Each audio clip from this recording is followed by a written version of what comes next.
আসসালামু আলাইকুম রহমতুল্লাহি বারকাতুহ। সুপ্রিয় শিক্ষার্থীবৃন্দ, আজকে তোমাদের ফিজিক্স 1-এর দ্বিতীয় ক্লাস। আর দ্বিতীয় ক্লাসে থাকছে দ্বিতীয় অধ্যায় ভেক্টর। এই অধ্যায়ে যা আছে স্কেলার রাশির সংজ্ঞা, ভেক্টর রাশির সংজ্ঞা এবং স্কেলার রাশি ভেক্টর রাশির মধ্যে একটা পার্থক্য আছে।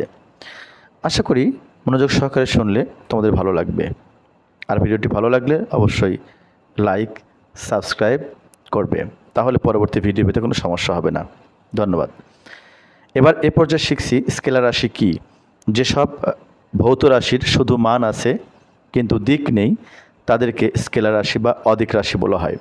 স্কেলারের আরেক নাম হচ্ছে অদিক রাশি। পরীক্ষণের সময় আসে অদিক রাশি কাকে বলে, তখন আমরা বলতে পারবো সহজেই যেসব ভৌত রাশির শুধু মান আছে কিন্তু দিক নেই তাকে স্কেলার রাশি বা অদিক রাশি বলা হয়।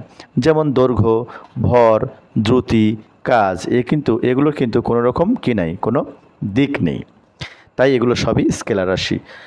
উদাহরণস্বরূপ ভেক্টর রাশির সংজ্ঞা বলছে যেসব রাশির মান আছে এবং দিক আছে, উভয়ই আছে, অর্থাৎ মান এবং দিক উভয়ই আছে তাদেরকে ভেক্টর রাশি বা দিক রাশি বলা হয়। তার মানে ভেক্টর মানেই হচ্ছে কি আছে, তার দিক আছে।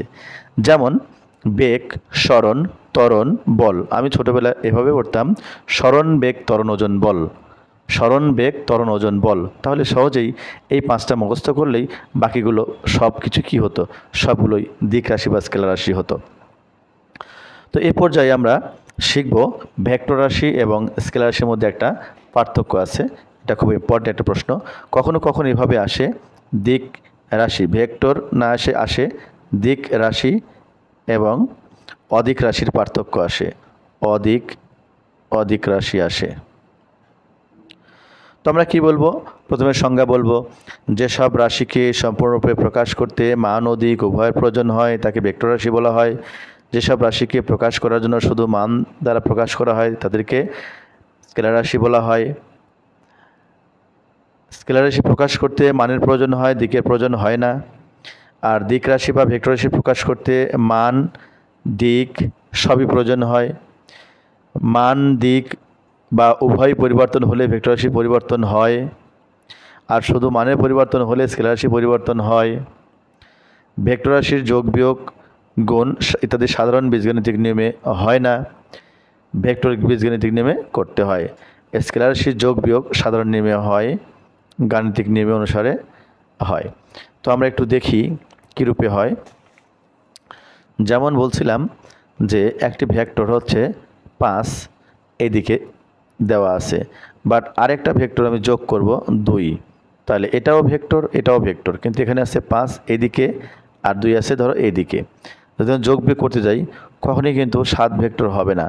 কারণ কি, এটা আছে 5 এদিকে আছে আর 2 আছে এদিকে, তাহলে যদি একদিকে করতে যাই তাহলে 5 ভেক্টর বিয়োগ হবে 2 ভেক্টর এইদিকে, যখন উল্টে যাবে ফলে দাঁড়াবে মাইনাস, এটা বিয়োগ করলে হবে 3 ভেক্টর। এটা হচ্ছে ভেক্টরের এই যোগটা কিন্তু সাধারণ নিয়মে হয়নি, এখানে সাধারণ নিয়মে কিন্তু 5 2 7 হয়নি। কিন্তু যদি স্কেলার রাশি হতো তাহলে খুব সহজেই 5 যোগ 2 সমান 7 হতো। এটা কিন্তু স্কেলার রাশির ক্ষেত্রে, কিন্তু ভেক্টরের ক্ষেত্রে কিন্তু এটা নিয়ম ফলো করেই হয়েছে। যখন আমি দিক একদিকে করব তখন কিন্তু এটা কি হয়ে যাবে, ঋণাত্মক চিহ্ন হয়ে যাবে। আশা করি বুঝতে পেরেছ। তো ভেক্টর রাশির যোগ বিয়োগ সাধারণ নিয়মে হয় না, বীজগাণিতিক নিয়মে হয়, আর স্কেলার রাশির যোগ বিয়োগ সাধারণ নিয়মেই হয়। ভেক্টর রাশির ক্ষেত্রে বলছে দুটি ভেক্টর রাশির মধ্যে কোনোটির মান শূন্য না হলে তাদের গুণফল শূন্য হতে পারে। যেমন এ ভেক্টর ক্রস বা ডট বি ভেক্টর, এই দুটির গুণফল কি হতে পারে, মান শূন্য না হলে গুণফল কী হতে পারে, শূন্য হতে পারে। কিন্তু স্কেলার রাশির বেলায় কিন্তু অবশ্যই এটা শূন্য হতে গেলে শর্ত হচ্ছে এই মানও শূন্য হতে গেলে অবশ্যই শূন্য দ্বারা গুণ করতে হবে। তার মানে একটা শূন্য না হলে অপরটি কখনো কি গুণফল কখনো কি হয় না, শূন্য হয় না, কমপক্ষে একটি শূন্য হতে হয়। এরপরে আমাদের বইয়ে এখানে 2.2 অনেকগুলো কথা লেখা আছে, এখানে আছে একক ভেক্টর, এটা আমাদের জন্য ইম্পর্টেন্ট একক ভেক্টরটা। তো আমরা এখানে পড়ব একক ভেক্টর কাকে বলে। লেখা আছে একক ভেক্টর কাকে বলা হয়, যে সব ভেক্টর রাশির মান 1 একক। তাহলে কি বলছি, যে ভেক্টর রাশির মান 1 একক তাকে একক ভেক্টর বলা হয়। এটা সহজে বলা যায়, এটা খুব সহজ। যে ভেক্টর রাশির মান 1 একক তাকে একক ভেক্টর বলে। এভাবে বলা যায় কোনো ভেক্টরের মান যদি শূন্য না হয় তাহলে ওই ভেক্টরকে তার মান দ্বারা ভাগ করলে মূল ভেক্টরের দিকে সমান্তরাল একক ভেক্টর পাওয়া যায়, এটাও হয়। তো আমি একটু লিখে দিচ্ছি।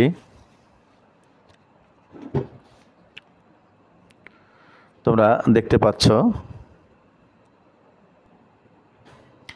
তো এই পর্যায়ে আমি দেখব একক ভেক্টর যে বলছি, একক ভেক্টরটা কী জিনিস আমরা একটু দেখে নিই। ধরো এটার ভেক্টর এর মান দেওয়া আছে, ধরো 2i + 3j - 3k দেওয়া আছে। তো এই ভেক্টরটাকে যদি আমরা মান বের করতে চাই তাহলে হবে a = √, এর যে সহগ আছে i এর সহগ কি 2, তাহলে 2 স্কোয়ার যোগ j এর সহগ কি 3 স্কোয়ার যোগ এটার k এর সহগ কত -3 স্কোয়ার। তাহলে √, এটা হচ্ছে 4 যোগ 9 যোগ 3 3 এখানেও 9, 9 9 18 আর 4 22। এই 22 হচ্ছে এই ভেক্টরের মান। কিন্তু এখন আমাকে কি বলছে, মান যদি শূন্য না হয় এমন মান দ্বারা কোনো ভেক্টরকে ভাগ করলে, যেমন এ ভেক্টর আর তার মান দ্বারা হচ্ছে এ, এই ভাগ করলে নতুন একটা কি পাওয়া যাবে, একক ভেক্টর পাওয়া যাবে। তাহলে একক ভেক্টর কি হবে, কোন একটা ভেক্টরকে তার মান দ্বারা আমরা ভাগ করছি, আমরা মান পেয়েছি, কিন্তু এটার মান পেয়েছি কত, √22 পেয়েছি।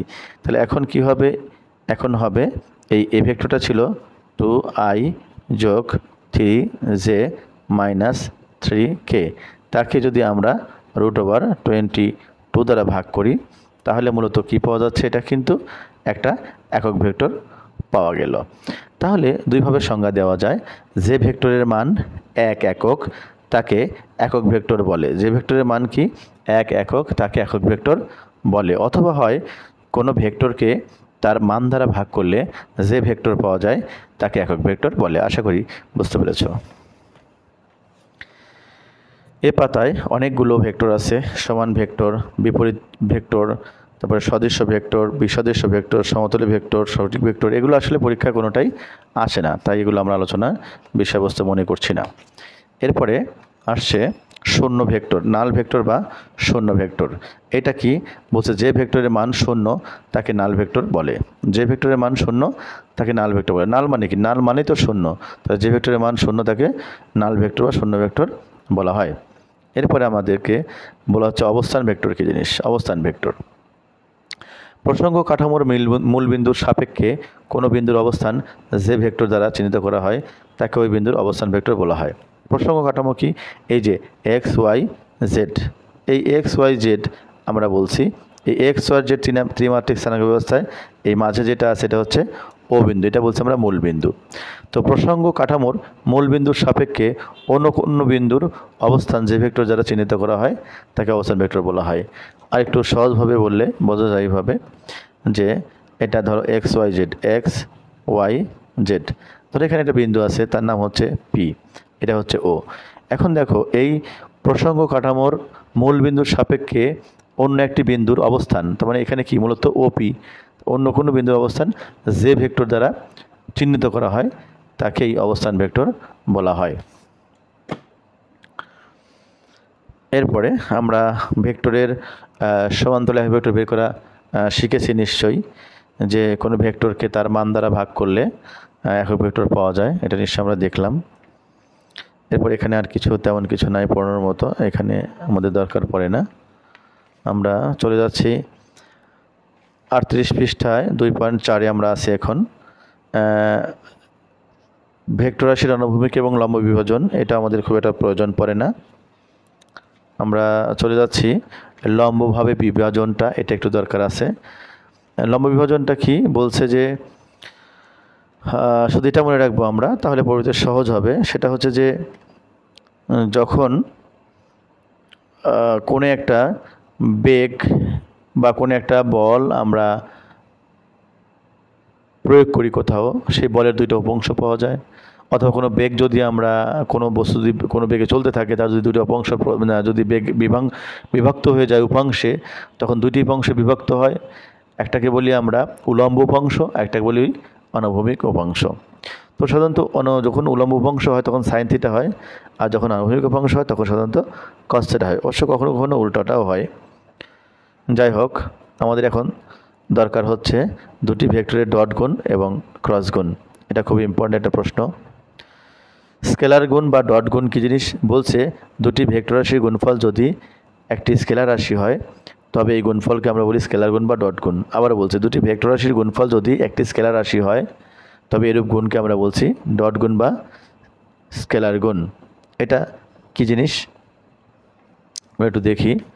ধরো A vector dot B vector, এর মান হচ্ছে এ বি কস থিটা। এখন দেখো এই দুটো ভেক্টর যদি আমরা গুণ করি তাহলে দেখা যাবে এর মান বির মান ইন্টু কস থিটা। তো এই মানটা সাধারণত আমরা কী মান পাবো, একটা স্কেলার মান পাবো, স্কেলার মান পাবো।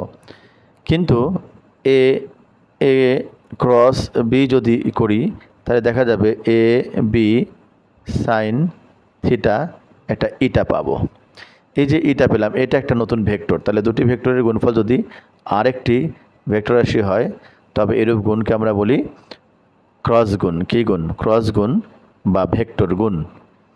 আর দুটি ভেক্টরের গুণফল যদি একটি স্কেলার রাশি হয় এমন গুণকে আমরা বলি ডট গুণ বা স্কেলার গুণ।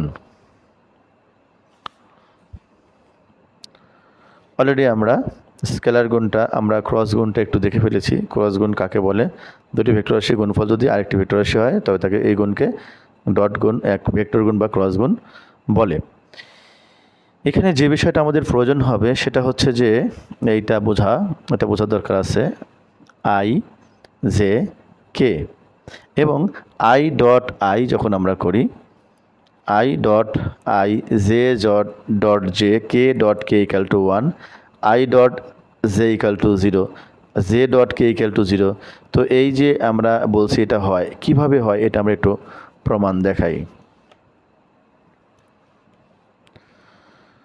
তো আমরা ধরে নিলাম এটা আই, এটা জে, এটা কে। তো এই পর্যায়ে আমরা বলছি যে আয়ের সাথে জের কি সম্পর্ক? 90 ডিগ্রি, তাই না? এবং আয়ের সাথে যদি আরেকটা আই এখানে দেওয়া হয়, সে আরেকটা আই যদি দেই তাহলে এই সাথে এর কি কোনো কোণ আছে? কোনো কোণ কিন্তু নেই। দেখো কোনো জায়গায় ঠেকে নাই, মানে লেগে নাই, তাহলে কিন্তু এটা কোনো কোণ করে নাই। তাহলে আয়ের সাথে যদি আরেকটা আই দেই কোনো কোণ থাকে না, কিন্তু আয়ের সাথে জের কিন্তু একটা কোণ আছে। কত ডিগ্রি? 90 ডিগ্রি। তাহলে আমি দেখি আই ডট জে ভেক্টর যখন হবে তখন আমরা ডটের নিয়ম কি শিখছি? আই জে ভেক্টর কিন্তু থাকবে না, আর আই এবং জে তার সাথে হবে কস থিটা। একটু আগে কিন্তু আমরা দেখেছি, দেখো যখন ডট হয় তখন তার এ বি কস থিটা হলো। তাহলে এটা যদি ডট হয় তাহলে dot dot I dot J into cos theta. তাহলে আমরা জানি একক ভেক্টর মানে কি? আয়ের মানও 1, জের মানও 1। তাহলে এটা 1 গুণন 1, আর কস থিটা মানে কি? যেহেতু আয়ের সাথে জেড কত হলো? আয়ের সাথে জের কত কোণ আছে? 90 ডিগ্রি আছে। তাহলে এখন দাও কস 90। তাহলে কস 90 মানে আবার কি? কস 90 মানে কিন্তু 0। তাহলে 1 ইন্টু 1 ইন্টু 0, দ্যাট মিন্স 0। তার মানে আই ডট জে যদি ভিন্ন রকম রাশি হয় তাহলে কি হয়? তার মান 0 হয়। আচ্ছা, এবার যদি আমরা করি যে আই ডট আই সমান কত হবে? তো আই ভেক্টর যদি আমরা ডট করি তাহলে আই ইন্টু আই কস কত হবে বলো তো? কস 0 ডিগ্রি। কেন কস 0 হবে? কারণ এটাও আই, এটাও আই, মধ্যে কিন্তু কোনো কোণ নাই। এই যে আই চলছে, মধ্যে কিন্তু কোনো কোণ নাই। ফলে কি হবে? এটার মান হবে, কোণ হবে 0 ডিগ্রি। ফলে তুমি এখানে কস 0 বসাও, তাহলে আয়ের মান কত? 1 গুণন 1 গুণন কস 0 মানে কি? কস 0 মানে কিন্তু 1, ফলে মান দাঁড়াবে 1। তাহলে বুঝলাম ডটের বেলায় আই ডট আই হলে তার মান হয় 1, ডটের বেলায় আই ডট আই হলে তার মান হয় 1। আর যদি আই ডট জে হয়, মানে ভিন্ন রাশি হয়, আয়ের পরে জে হয়, তাহলে ভিন্ন হয়, তাহলে তার মান আসে 0। তাহলে ডট গুণফলের বেলায় ভিন্ন রাশির গুণফল কী হয়ে যাবে? 0। অর্থাৎ কিনা এরকম করতে পারি 2i যোগ 3j প্লাস 5k, এমন একটা ভেক্টর নিয়েছি, তার সাথে আমি গুণ দিয়েছি আর একটা ভেক্টর সে 2i যোগ 5j প্লাস শুধু কে। এখন যদি আমি এটা এবং এটা গুণ করে দিই, সরি ডট গুণ, ক্রস গুণ না, যদি গুণ করাই তাহলে এই আয়ের সাথে এই আয়ের রাশি যে গুণ হবে এই আয়ের মান দ্বারা কি হবে, এই যে আই আর আই গুণ করলে কি হয়, 1 হয়। যেহেতু 1 হয় তাহলে এই মানটাই টিকবে। আর আয়ের সাথে যদি আমি এই জের গুণ করাই তাহলে কি হলো, আই আর যে গুণ হবে, আই যে গুণ হওয়া মানে কি, এটা 0 হয়ে যাওয়া। যদি 0ই হয় তাহলে এই আয়ের সাথে এই জের গুণ করে কোনো লাভ হবে না। অর্থাৎ এর গুণফল কী হবে, একটু সহজ ভাষায় বলে দেই, 2 দুগুণে 4 ইন্টু আই আর আই, তাহলে আই ডট আই মানে কি, এটার মান কিন্তু আমরা আগে দেখছি 1, তাহলে এটা না লিখলেও চলে 1, যোগ 3 আর 5, তাহলে কত হবে, 3 4 15, যোগ 5 এবং কে, তাহলে 5 আর কে 5, দাঁড়াবে 15, 20 আর 4 24। এটা হচ্ছে ডটের মান। অর্থাৎ ডটের মান সবসময় কী আসে, একটা নতুন একটা স্কেলার রাশি আসে। দেখলাম 24 হচ্ছে। একইভাবে যদি আমরা একটু কিসে যাই, আমরা যদি একটু ভেক্টরে গুণে যাই, অর্থাৎ আই ক্রস জে, যদি এটা করতে যাই আমরা তাহলে কি হবে, দেখো একটু আগে আমরা বলছিলাম যেটা আই, এটা যদি জে হয়, এটা কোণ আছে কত, 90 ডিগ্রি, তাহলে আয়ের সাথে জে, তাহলে কত হবে, আই জে সাইন থিটা ইটা বলছিলাম। তার মানে কি, আয়ের মানে আমরা জানি এটা 1 একক ভেক্টর, এটা একক ভেক্টর 1, আর সাইন থিটা মানে কি, এটা কত আছে, sine 0 degree, sorry sine 90 degree এখানে, তাই না, আয়ের সাথে জের কত আছে 90 ডিগ্রি, সাইন 90 এবং সাথে আছে ইটা, 1 ইন্টু সাইন 90 মান কত 1, কিন্তু সাথে একটা ইটা আছে। তাহলে এই যে একটা ভেক্টর নতুন করে হলো ইটা, এর মান হচ্ছে কে ভেক্টরের মতো। অর্থাৎ আয়ের পরে জে হলে জের পরে কে হবে, কোন নিয়মে, এই যে আয়ের পরে জে, জের পরে কে। আমরা যদি একটা এরকম রাউন্ড করি তাহলে প্রথমটা হচ্ছে আই, এটা হচ্ছে জে, এটা হবে কে, অর্থাৎ আয়ের পরে জে, জের পরে কে, অর্থাৎ বামাবর্ত হয়ে ঘুরলে আই জে কে, এবং এর মানটা হয় দেখো প্লাস। এখন যদি কোনো কারণে এরকম আসতো যে জের পরে আই, জের পরেই আই আসে, তাহলে কিন্তু উল্টা দিক হচ্ছে, আসলে জের পরে তো আই হয় না, আয়ের পরে জে হওয়ার কথা। যদি জের পরে আই হয় তাহলে তার বুঝবো যে মানটা কি হবে, উল্টাটা হবে, অর্থাৎ যে আই তারপরে হবে মাইনাস কি, তখন কিন্তু মাইনাস হয়ে যাবে। আচ্ছা, এবার দেখি একই রাশি যদি দেখাই, আই ক্রস আই, তাহলে কি হবে, আই সাইন থিটা ইটা, ফলে আয়ের মান 1 ও 1 সাইন থিটা মানে কি, একই রকম যদি হয় অর্থাৎ একই দিকে যায়, তাহলে এটাও আই আরেকটাও আই, তাহলে মান কত 0 ডিগ্রি, তাহলে কী হবে সাইন 0 ডিগ্রি ইটা, ফলে 1 ইন্টু সাইন 0 মান 0 ইন্টু ইটা, দ্যাট মিনস 0 হবে। তাহলে ক্রসের বেলায় দেখলাম একই রাশি হলে 0 হয়, আর ডটের বেলায় একই রাশি হলে 1 হয়।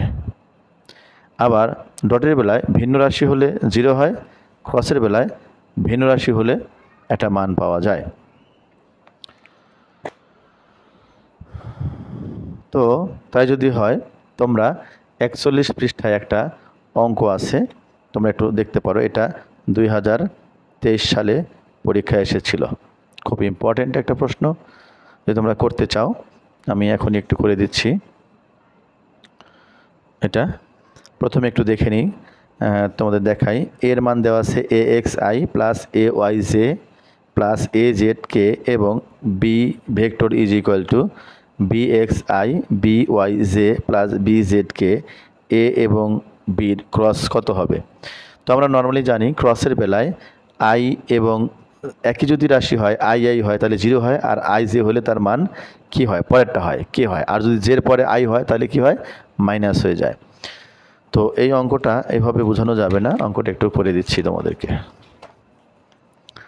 কি লেখা আছে আমরা দেখতে পাচ্ছি যে এ ভেক্টরের মান দেওয়া আছে এ এক্স আই যোগ A Y J plus A Z K, এবং বি ভেক্টরের মান দেওয়া আছে বি এক্স আই যোগ B Y J plus B Z K দেওয়া আছে।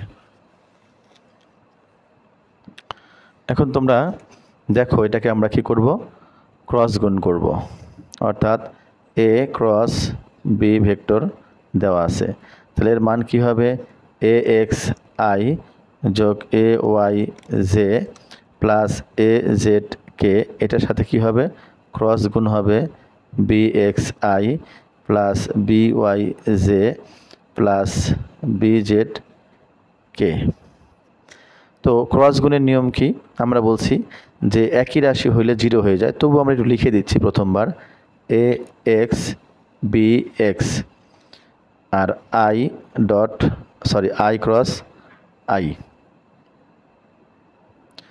যোগ এটার সাথে এটার একবার গেল, এবং এটার সাথে আবার এটা A x B Y I dot J, এই যে আয়ের সাথে এটা জের কিন্তু হলো, অর্থাৎ এইখানকার আই আর এখানকার একবার আয়ের সাথে এইখানকার আই এখানকার জের সাথে, এবার এখানকার এ এক্স এবার হবে বিজের সাথে। তাহলে কী দাঁড়াবে? যোগ A x B Z I cross K দাঁড়াবে। এবার এরকমভাবে 1 2 3টা এরকম 3 রাশির জন্য হবে 9টা যোগ এবার এ ওয়াই দিয়ে বি এক্সের সাথে। তাহলে বলো A Y B x J cross I যোগ A Y B Y J cross J যোগ A Y B Z J cross K যোগ এ জেড। এবার এটার সাথে কিন্তু এটার হবে, মানে প্রত্যেকটা 3টা করে হবে, এই যে গুণ। তাহলে এটার সাথে প্রথমে এটার হবে, তাহলে এ জেড বি এক্স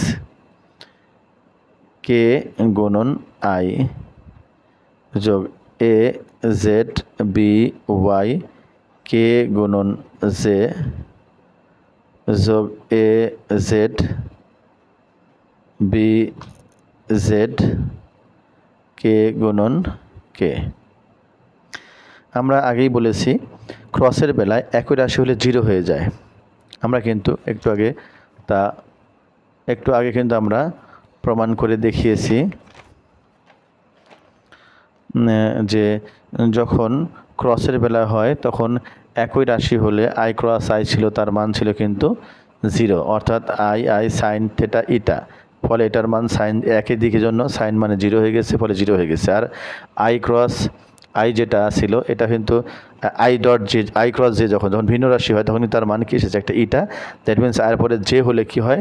কে হয়ে গেছে, আর উল্টা দিকে হলে তখন তো মাইনাস কে হবে।